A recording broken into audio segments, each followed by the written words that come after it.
Today we're going to talk about arrow paradox. What we've got to test today is how does the fletching affect the paradox of the arrow, and also does cane recover faster in paradox? Does a longer arrow recover faster, or is it more forgiving in paradox than a shorter arrow? So we've got a couple of arrows here that we're testing.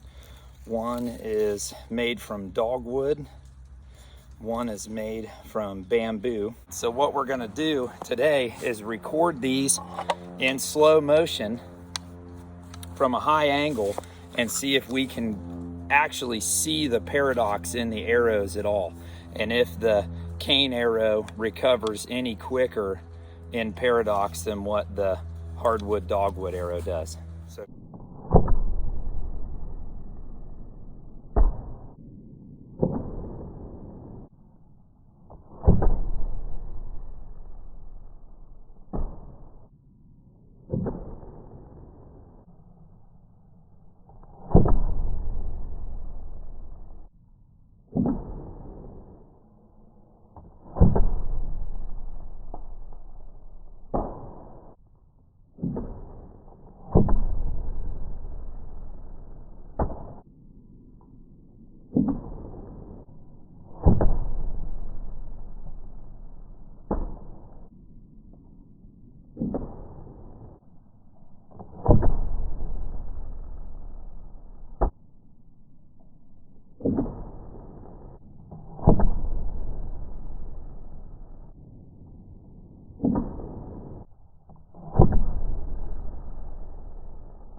So these arrows were at like 33 inches long. Now I'm going to cut them down to 28.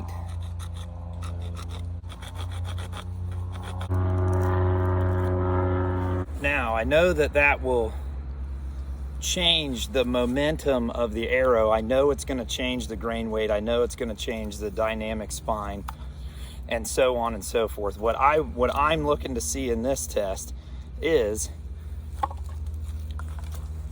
the longer arrow more forgiving in the paradox, or is the shorter arrow more forgiving? That's what I'm trying to capture.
Okay, so that was the test with the heavy fletchings with the arrows cut down to 28.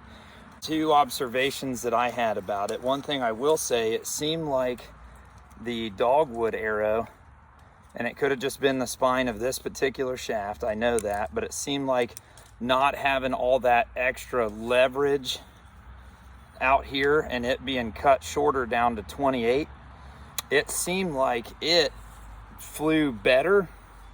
Of course, it was not as heavy, so it didn't have as much drop, and it was a little bit easier because I like to shoot kind of a pinch with 3 fingers under, and I like to anchor up by my eye. It was a lot closer for me. It felt like shooting more like point on, right? Instead of having to compensate for a 33-inch arrow shooting at 28 inches. The bamboo did great. I mean, it just seems to fly really well. The Dogwood still has a ton of fletching, but what I will say is it did seem to stay straighter. It seemed to stay a little bit straighter with the shots. It could be that this arrow is just too weak spine for the bow, or it could be that, you know, that is just how it is. When you have less leverage out on the tip, whipping this thing around with such a long arrow, maybe it's just less stress on the wood. This is an arrow that's really special to me. It came from the guy who taught me how to make bows and arrows. What I've done with the arrows that I just shot is trimmed my feathers down to a little bit closer of a profile like his. And I just want to see what that looks like in the arrow flight, since I have all the cameras set up.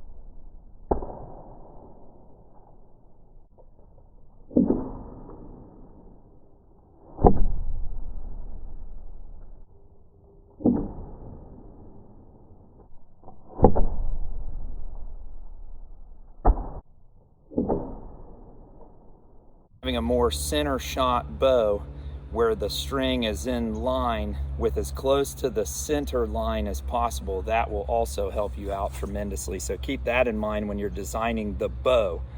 That arrow is passing much more closely to center shot in the design of the bow itself. That will help quite a bit with the paradox and help you be able to shoot a range of spines. Your spine, you know, the amount of flex of arrow being slightly weaker or slightly stiffer. Here's the Dogwood arrow. It's not humid right now. If it was humid, this effect would be even worse. When this Dogwood arrow goes around paradox from the bow, see how it just kind of keeps that set? So it will bend from the paradox of the bow, paradox of the shot, and it has a tendency to keep some of that warp. That's why you have to constantly hand straighten and try to fix and, you know, try to mess with it. And they can make some good shooting arrows, and burnishing may help a little bit. Making sure that your spine is pretty close to what you need is, I'm sure, going to help. So I experimented with the Dogwood with fire hardening the shaft some. What happened was it really didn't correct the problem, and it made it a lot more brittle, was my experience with it. Now for the bamboo, when I put the same amount of flex, see how it really doesn't keep it? The bamboo's pretty amazing because it goes right back. Even after I flex it, it kind of snaps back to shape. So its recovery is a lot faster, and it has a tendency not to keep all that set because it has that protective rind on the outside. It also seems to do a lot better in the humidity, not to start to get warped, you know, after the shot.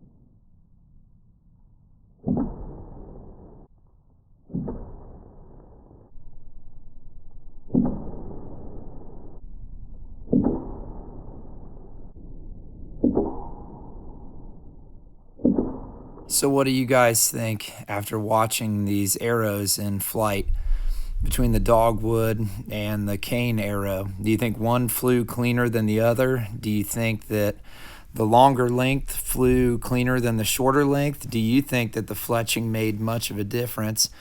I encourage you guys to go back and watch the flight of the arrows again, and yeah, leave your thoughts in the comments. Thanks for watching, and good luck out there hunting.